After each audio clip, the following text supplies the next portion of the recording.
dore nguyu ari inyuma y'inkike yacu, ararungurukira mu madirishya, arahengereza mu mbariro.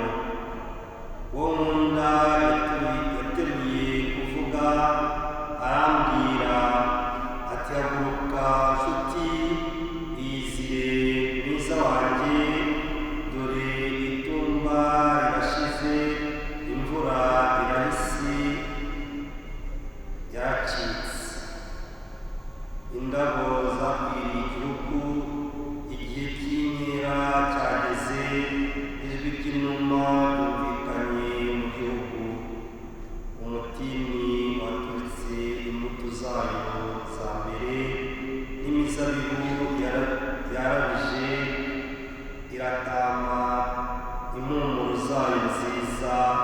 Cyo haguruka nshuti, iyizire mwiza wanjye.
kugira ngo kuba bagiye abari kubona kugira ngo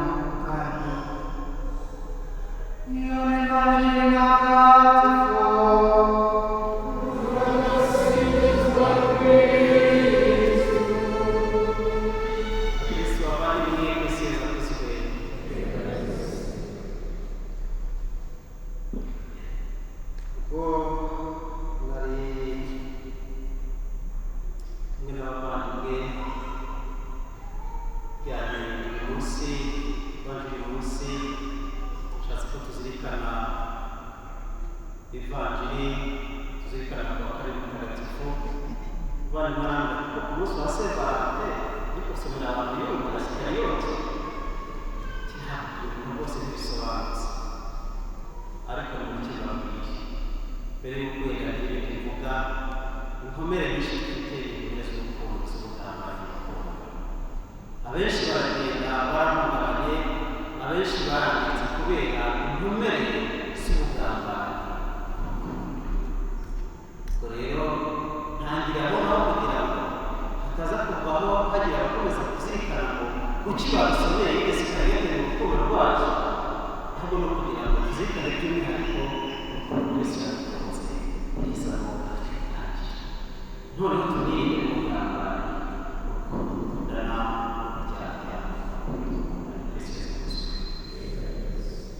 uyu munsi rero ni umunsi wa Sevalante, twongeraho abakirisitu bavuga ngo Sevalante nyirisitu bazaga se hayita nyirisitu. Yageza kubyumva bumva ko icyo bashatse kudusobanura mu buryo bwihariye ni ukutwumvisha ko nk'abakristu urukundo rwacu ntabwo rugomba kujya kure y'urukundo rwa Kristo, ahubwo urukundo rwacu rugomba iteka rushushanya urukundo rwa Kristo. Kandi iyo muze urukundo rwa Kristo rugenda n'ingendo tuganisha hari kubera ko ndaza kubisobanura neza. Buriya aya mabara twambara afite igisobanuro, ariko icyo gisobanuro kirimo igisobanuro gishingiye kuri Kristo. Izo pasiyo z'umubiri, izo mbaraga z'umubiri zituganisha mu gukunda zishobora kutujyana mu bindi bintu tuganisha tugahuza n'Imana aho kutwangiza. Uyu munsi rero turavuga kuri Sevalante.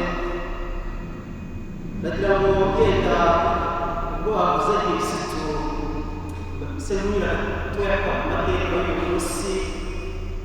Kera wari umunsi wahimbazwaga mu Baromani, wahimbazwaga ku itariki 15 z'ukwezi kwa kabiri. Icyo gihe Abaromani bahimbazaga umunsi mukuru batura ibitambo ikigirwamana cyitwaga Perikusi, imana y'uburumbuke cyangwa se y'ubufertilité. Ubwo rero Papa Gelasi wa mbere niwe waje gukuraho umuco wo gutura amaturo icyo kigirwamana. Nuko muri 700 ubwo mutagatifu Valante Waterni wari wanze kumvira iteka rya mbere mwami cyangwa se umutware mukuru wabuzaga abagabo gushaka abagore kuko yifuzaga ko abagabo bajya ku rugamba, kuko yavugaga ko abasore cyangwa se abagabo bagiye ku rugamba bafite abagore bakarwana neza badahama ku rugamba, akifuza ko abasore batagombye gushaka abagore kuko arakeneye abasirikare. Ubwo rero nibwo Valante we yafashe icyemezo umwepiskopi cyo kujya ashingira mu ibanga abashaka kubana, bakomeza gutanga umugisha abashaka kubana, kugeza igihe ku itariki 24 z'ukwa kabiri afashwe acibwa umutwe n'umwami Claude wa kabiri, apfa nyine ahowe ukwemera kwe. Bavandimwe, umunsi mukuru nk'uyu nguyu usanga hari ibimenyetso bitandukanye. Habaho imyambarire imwe akenshi usanga itukura, yakoze bimeze ndeba hano mu kiliziya mbona imituku none igenda igabanuka. Ushobora kuba gukunda cyane cyangwa se utabyibuka cyane cyangwa se ariko abantu batabizi cyangwa se kubera impamvu zitandukanye, ariko ubundi hari abasangaga mu kiliziya yose yuzuye imituku. Ubundi ku munsi nk'uyu abantu bagahabwa kado, harimo indabo zitukura, amaroze, harimo za shokora, amakeke, za roza zitukura. Abantu ziherekejwe n'amagambo aryoshye, utugambo turyoshye turyoheye umutima ku munsi w'uyu nguyu. Uwo mutuku rero abantu bambara mu by'ukuri nawo ubwawo usanga ibishushanyo bigiye bitandukanye. Umutuku usobanura, navuga burya umutuku ukurura apeti. Apeti murabizi, uvuga ko umutuku ukurura apeti. Unakumva niba amafunguro bateguye ubona za shokora n'utundi twose bagenda bashyiramo utuntu dutukura ukurura apeti. Ikindi umutuku ugasobanura ko hari iki, niba ari umutuku usobanura ko ruhiye, ukurura inyoni, ukurura umutuku. Hari icyo kintu cy'uburyohe umutuku muri iryo bara ry'umutuku.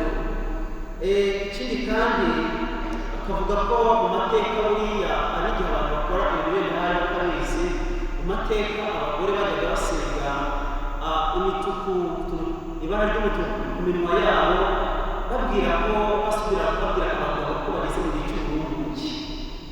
Bageze mu gihe cy'uburumbuke, birumvikana ntabwo nzi abasiga aho bazabuja rero uyu munsi icyo yabisobanura, ariko usoma ushakisha babonye ko umutuku waba usobanuye ababwira abagore babwira abagabo ko bageze mu gihe cy'uburumbuke. Ntabwo nzi abajene bavuga icyo basobanura mesaje babaha.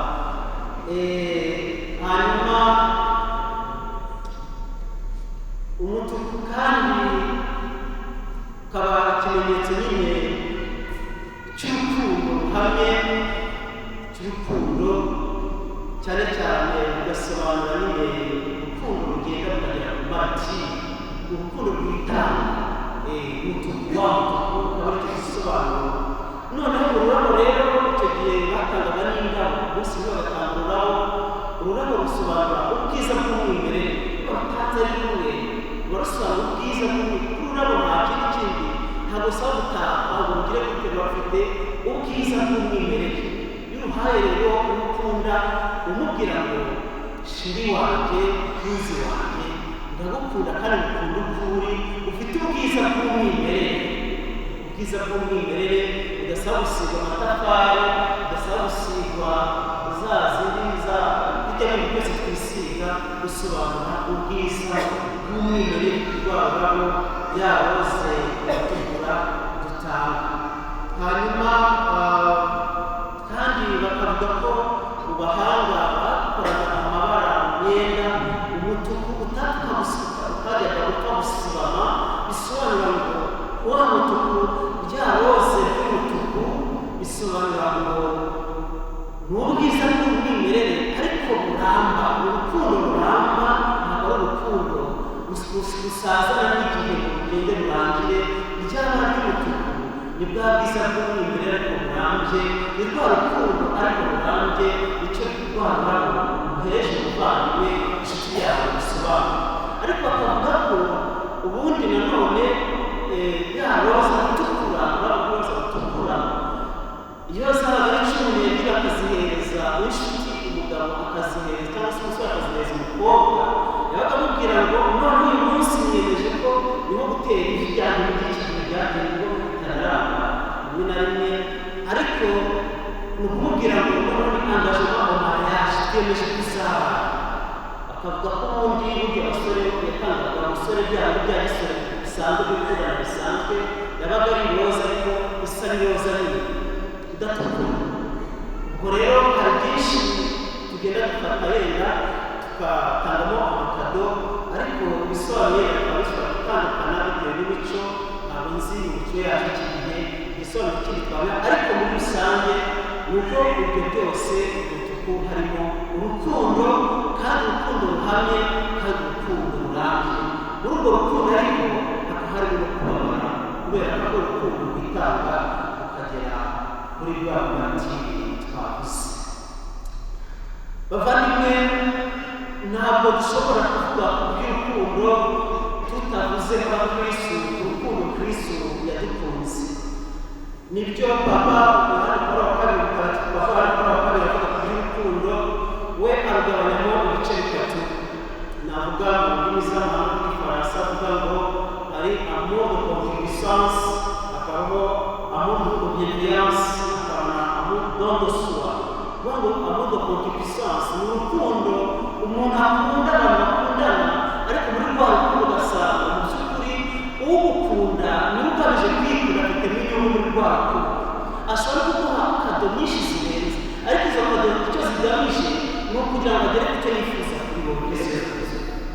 Ese abajene turikumwe murakundana nabizi, ariko mumenye ko uguha kado wese atari ko abawukunda urukundo nyakuri. Hari igihe umuntu aguha kado hari icyo agutezeho, hari icyo akwifuzaho, icyo gihe akaba ari urukundo agukunda, ariko muri make ni urw'urukundo. Igihe arangije gukemura ibibazo bye, rwa rukundo rukarangira. Turikumvikana? Icyo nicyo bakwita ni amour de passion de concupiscence rurangira aho ngaho. Ariko rwa rukundo dukende yanze ngo muri rukundo dukundana ushakira icyiza wowe nifuza icyiza muri rwa rukundo. Ntabwo ari njyewe wireba, ahubwo ni wowe ndeba muri ya maso yacu, muri ya mibanire yacu, muri rwa rukundo rwacu, ni wowe ushakira ikindi cyiza. Ni ukuvuga ngo ntabwo umuhaye nta kindi kintu gitegereje, ahubwo ndifuza ko wishima, ndifuza kunezerwa, ndifuza kumererwa neza, wambwira merci ukabivuga ntacyo bimpaye, ariko kubera ko ukunda ni ikimenyetso cy'urukundo. Turikumvikana? Urukundo rero urwego rwa kabiri rw'urukundo, papa ariko wa kabiri avuga ku by'urukundo, iyo ni intera ya kabiri y'urukundo. Hakaza intera ya gatatu yakwita don de soi, none urukundo rwitanga. Kuvuga ngo nakunze ndagukunda ku buryo numva ndetse ko nagupfira, kuko urukundo Kristo yadukunze kugeza aho apfira ku musaraba kubera urukundo yadukunze. Bavandimwe rero, ni ukuvuga ngo ntabwo twavuga iby'urukundo tutavuze ku rukundo rwa Kristo. Niyo mpamvu uyu munsi twagize aya masomo matagatifu. Ni ukuvuga ngo ukunda uramwumva, ukumva afite umwanya mu mutima wawe, wizwe mwiza wanjye, ndumva ijwi ry'uwo nkunda. Uramwumva ukamuha umwanya mu mutima wawe, akagira icyicaro mu mutima wawe. Uwo nguwo koko uwo ukunda by'ukuri, kandi koko uwo nguwo igihe ufitiye umwanya ukanamwumva, nawe abasha kukumva. Igihe turimo rero usanga kenshi abantu bavuga ko bakundana, bose nk'ubu nyine akaba bavuga ngo hahiye, ariko mu by'ukuri bikaba ari iby'akanya gatoya, abantu bakaba nta mwanya bakenera wo kwicara umwe ategunda amatwi abashe kumwumva. Ntabwo rero urukundo tuvuga ntabwo ari urwo gutwika, urwo mu bajene gutwika ngo hahiye.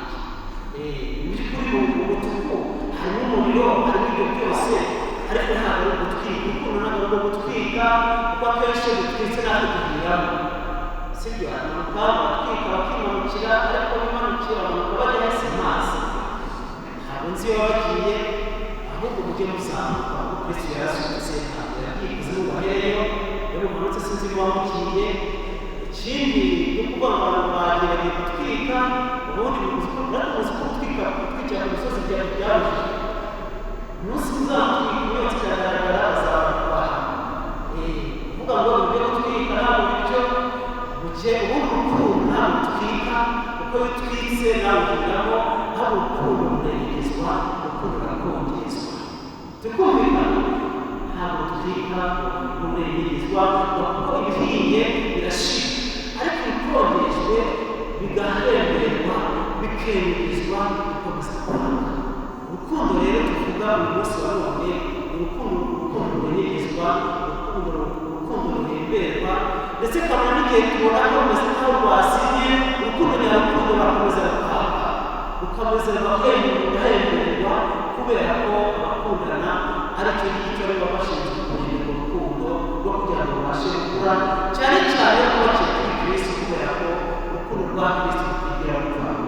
Bavandimwe, urukundo rwamaganira gukundana kandi ni urukundo tubona Kristo yadukunze. Ni rwa rundi abantu bicara ku meza basangira, buri wese akaba aharanira guseriva undi.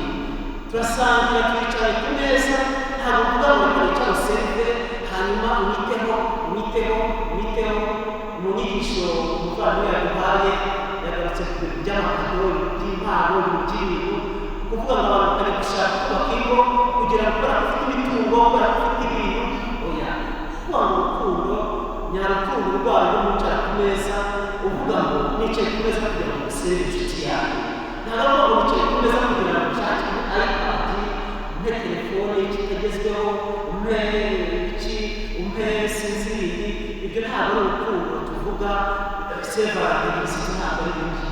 Aho urukundo tuvuga urwanda rwa Kristo yicaye ku meza ari kumwe n'abigishwa be, maze agahaguruka agakenyera agapfuka agatangira koza imbere maze ubwo ibyo bakoreye kandi umwigisha namwe muri gukorera abavandimwe bawe. Urwo ni rwo rukundo tuvuga rwa Kristo, urukundo rwitanga ukitangira abandi wicara ku meza baseriva, aho useriva aho kugira ngo wicare ku meza babwiriza. Ngurwo rero urukundo tuvuga umunsi nguyu. Noneho kandi akaba ari urukundo nyine rutuganisha kuri kuri Kristo yatugejeje, kuvuga ngo kwitanga, tukitanga wese tukaba ifunguro, tukitanga wese tukaba umubiri, tukitanga wese tukaba itungo. Bavandimwe, kuri uyu munsi mukuru dukomeze dusabirane kugira ngo urukundo rwacu kuko rusire uburyarya. Urukundo akenshi rwaganirwa n'ikinyoma,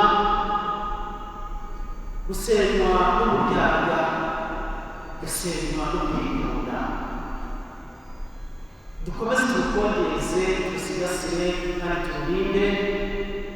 Dutege amatwi abavandimwe bacu, abajene twere kwitiranya urukundo n'ibindi bindi. Abazababwira ngo bagana ukwezi, abandi gusanga inyenyeri, ariko muri yabo umutekereza uvuga bagana ukwezi ukundi yabwiye abayageze hano nzakujyana ku kivu, umugabo ikivu kivuze n'iki, umugabo sinzi aya magambo meza agatuma rwose uko ibyawe byose umuhamagaro tukawuvamo, kubera ko yakubwiye ngo nzakujyana ku kivu kivuze wajya kujyana, nzakujyana sinzi ngo ni nk'uko irabivuga ngo nzakwambika ugeze ku birenge. Ibyo ngibyo bitume uta icyubahiro cyawe. Oya, ntibikabe, ahubwo mukomeze kuba Imana. Bakobwa mwiyubahe, basore mwiyubahe, tubahishe Imana kandi Imana izabahisha. Nyagasani Yesu abanyama.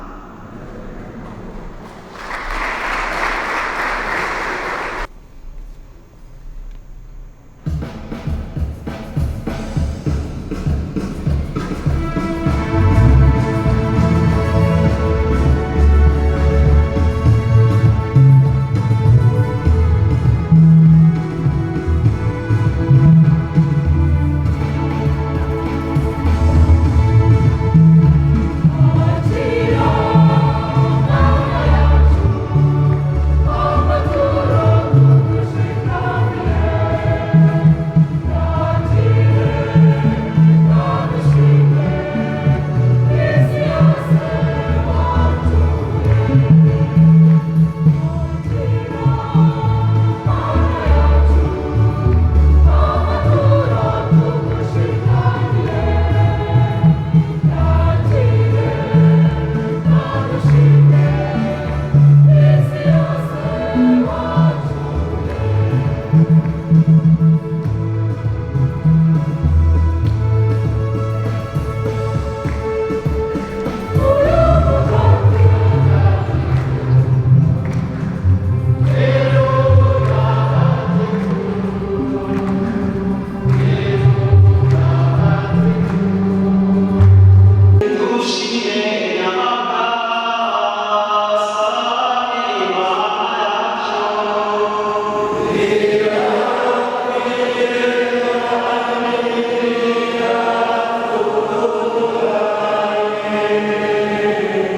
kumukiza kandi kwigisha ndetse n'ibyo nawe kwigisha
Gracias.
Arakoze ati mukuru agira ngo mugize amashyi kwifuza gusiza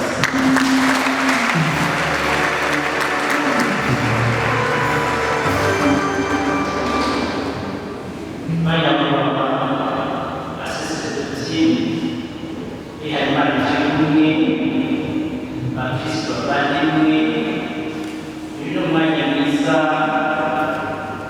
no gusoza cy'umuryango cyatangiye tariki ya karindwi kikaba gishinzwe uyu munsi tariki eshatu ariko Reveni idutegurira icyo cyumweru twayitangira tariki aha rero reka dushimire buri wese wabigizemo uruhare ariko cyane cyane dushimire abapadiri badufashije gutanga inyigisho dushimire abantu batandukanye batanze imbaraga zabo kugira ngo tugere ku bwahirwe bw'umuntu dushimire n'abakirisitu bagize ibyabo kugeza kuri buri gatatu kugize amashanyarazi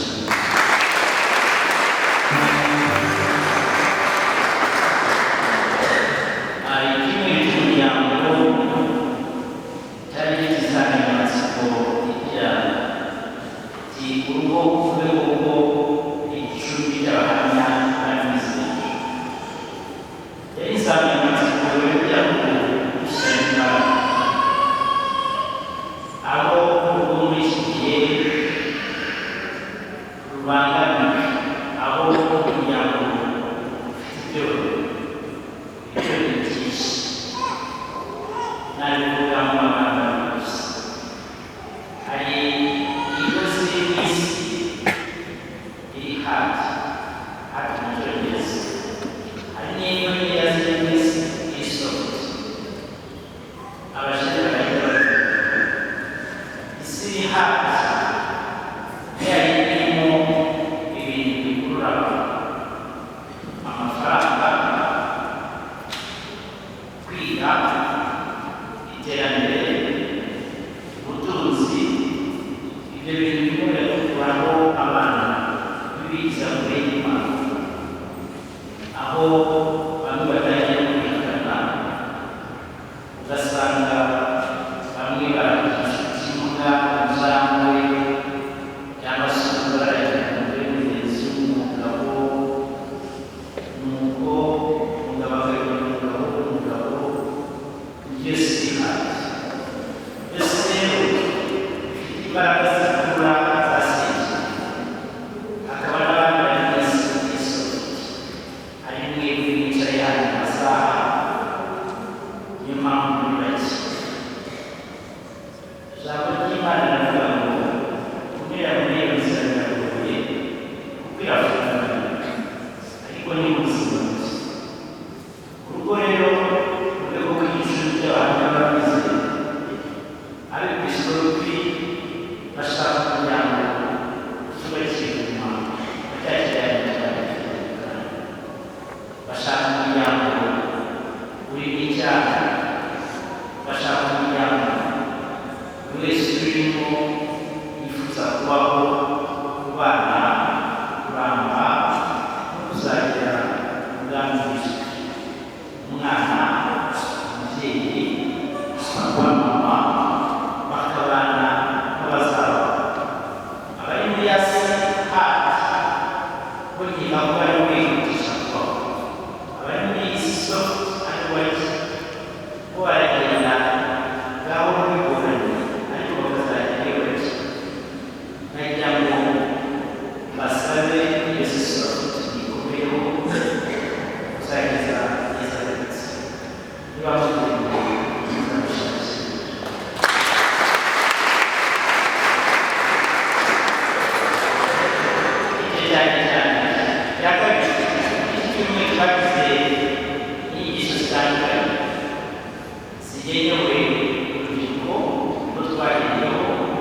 abitabiriye nabo bazanishwa mu Rwanda.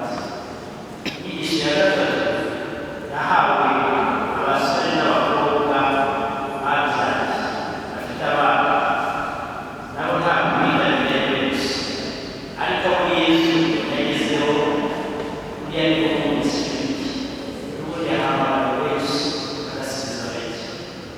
Hanyuma inyigisho ya kane yahawe abafiyanse, abitegura kurushinga n'abamaze umwaka barushinze. Turashimira abitabiriye bose, ndakeka hari icyo bidusigiye. Kimwe mu byo bidusigiye ni ukugera aho twumva ko umuryango ugomba kugira ngo ugabane imbaraga zawo. Ni aho twumva ko isengesho rijyana n'umwana, aho twumva ko umubyeyi n'abana baganira ku bwonko, aho twumva ko urugo rutabeshwaho no kurwana ibyaha n'ibishishanya ari gushira ibintu, hanyuma bagakorwa n'ibidashize, urukundo, imbabazi, kuganira, gusangira, kubabarira, kwitanga, gutanga, bakabaho abazaba. Aho rero ubutumwa dusigaje uyu munsi dusoje icyumweru cy'umuryango, turi muri Saint-Valentin Institute. Aricyo nshaka ntabwo nsubiramo ko twaganiriye hahise, ariko ndashaka kuvuga ko izasiga ebyiri. Hari heart na soul. Hari ijambo bakunda kuvuga bita akabariro, ni ukuvuga ngo ni isi imwe ireba hariya n'isi indi ireba zitagira aho zihurira.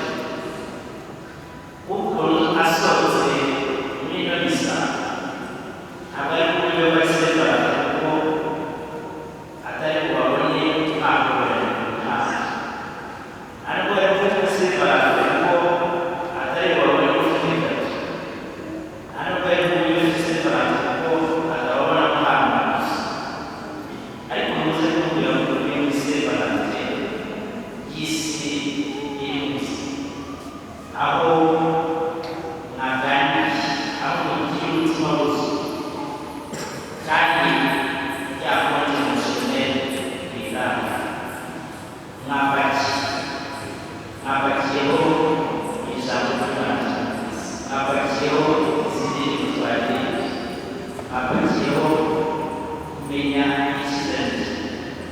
Ejo rero bazabaganiriza, muzashikame muvuge Yesu, muvuge Saint-Valentin nk'umutagatifu, mwe kuvuga Valentin nk'uwo bazabwizihiza. Ariko batubwira ngo ejo tutazasindwa n'urugamba, aho uzaba uri igisibo uzabutariye. Mu gisibo ni ugusenga, mu gisibo ni imbabazi, mu gisibo ni ugufasha. Aho rero tuzabikore ariko tutagize cyane kiri mu bworozi. Reka siba tutandukanye icyumweru cy'umuryango kitubere impamba, isaha y'umuryango twatangiye ishyirwa mu bikorwa wacu, aho ababyeyi n'abana tuzasangira ijambo, tugasangira ifunguro, tugasangira isengesho. Izo nyigisho tuziherekeze kuri uno mwaka kandi zizatugirira n'imbaraga. Mu gusoza nagira ngo ntinyuka ubu dushoje igikorwa cy'ibyago twasiya, ariko tugiye gukomeza gusaba. Ntabwo twakwifuje ko mwese mugenzi, twakwifuje ko dutamba, ariko hari abatabishatse. Ababishatse baza gutaramanye kubera ko bishaka ko hari ikintu abantu batanga. Ntabwo twakwifuje ko abantu baba bake, ariko babaye bake cyane. Nk'ubu nibaza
kwifuriza kugira umuryango w'urukundo rw'ibijyana urukundo ruzima rwakoze.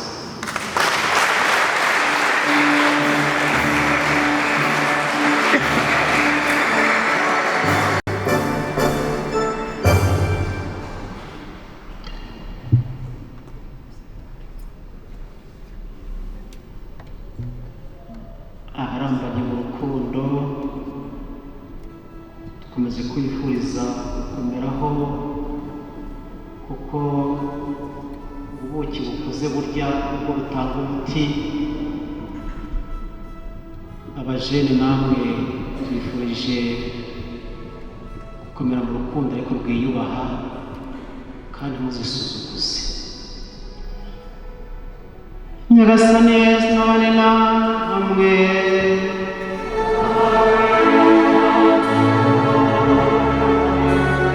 Ushobora byose n'abaha umugisha, Imana Data na Mwana na Roho Mutagatifu. Nimujyane amahoro ya Kristo.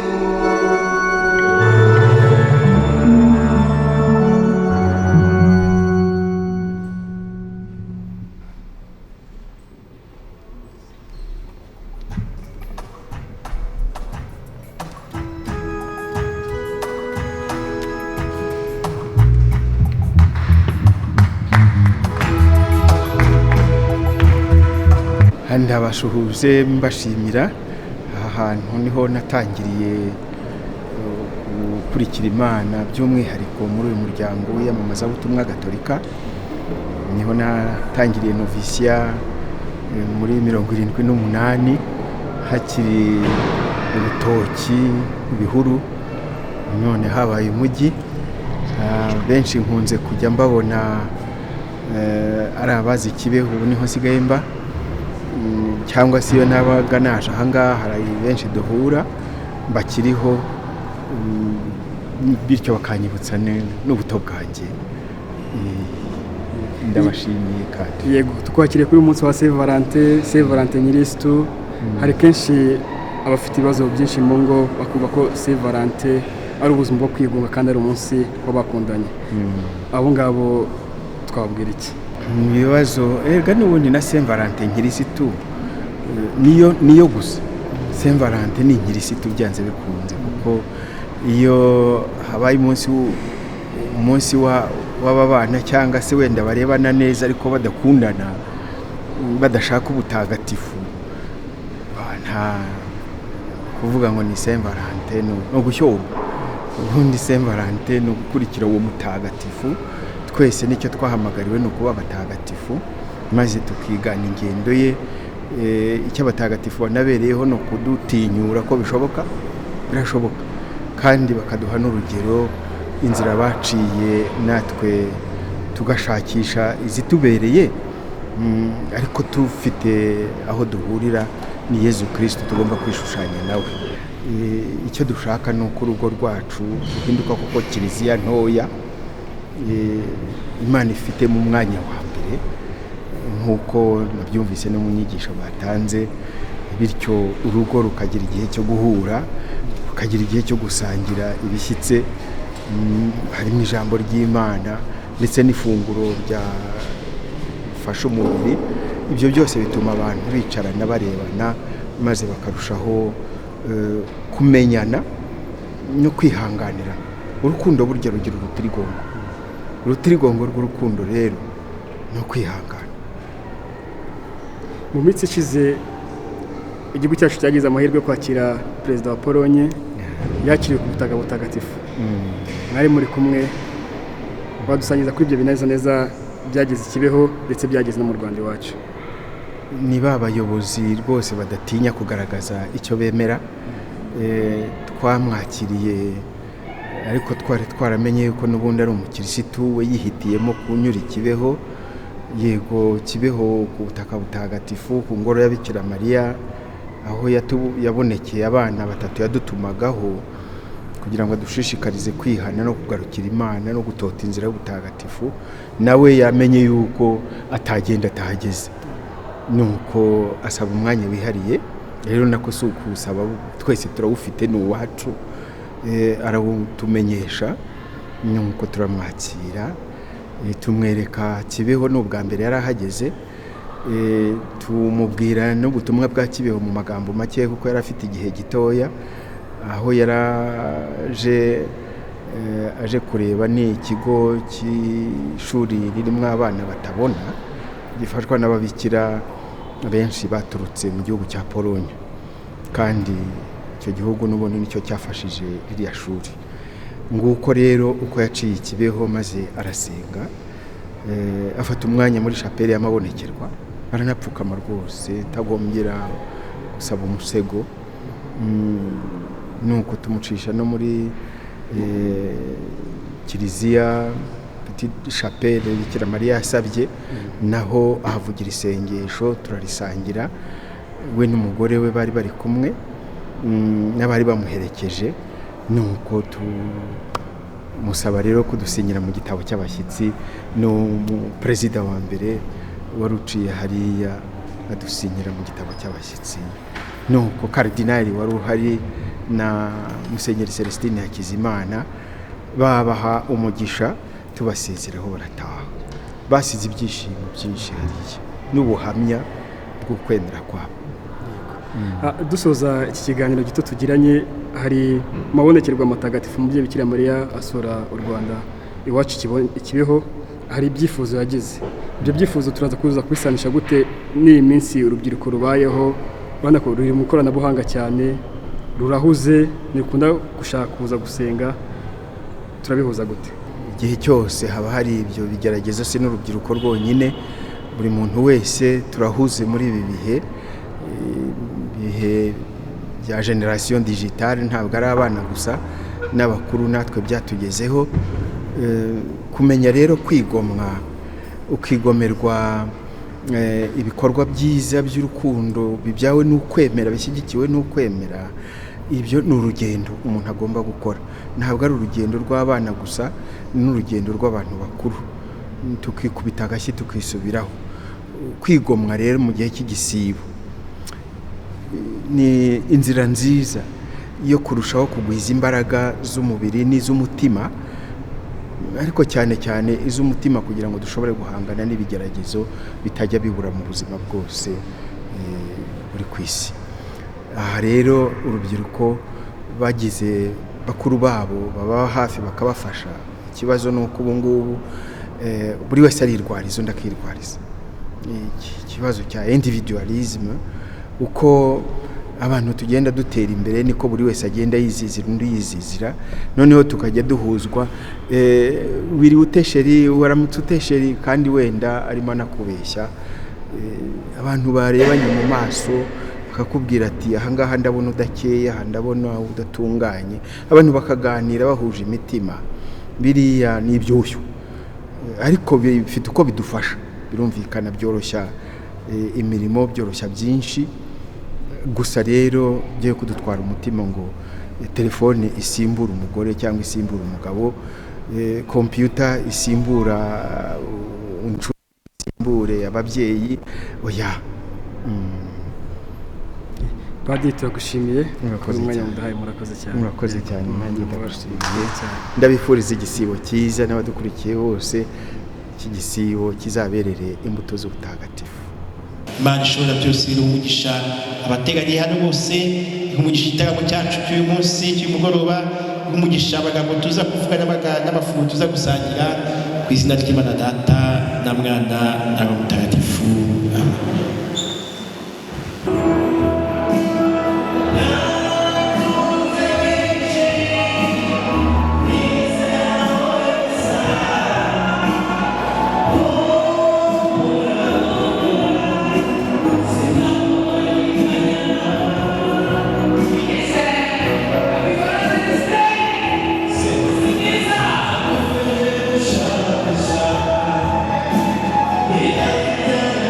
She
nishimye rwose kubana namwe muri abantu b'agaciro. Turagira ngo rero muri aka kanya dusabe nyakubahwa padiri mukuru aduhe umugisha, hanyuma anadusoreze iki gitaramo. Tuzasubira ku itariki ya 14 z'ukwa kabiri 2025. Nyagasani azatugezeyo. Murakoze. Yewe wanimye iki gitaramo nitwa Fisharugamba Mujawayezu Bertilde, nkaba ndi umwe mu bakristo b'i paruwasi dukunda cyane. Murakoze.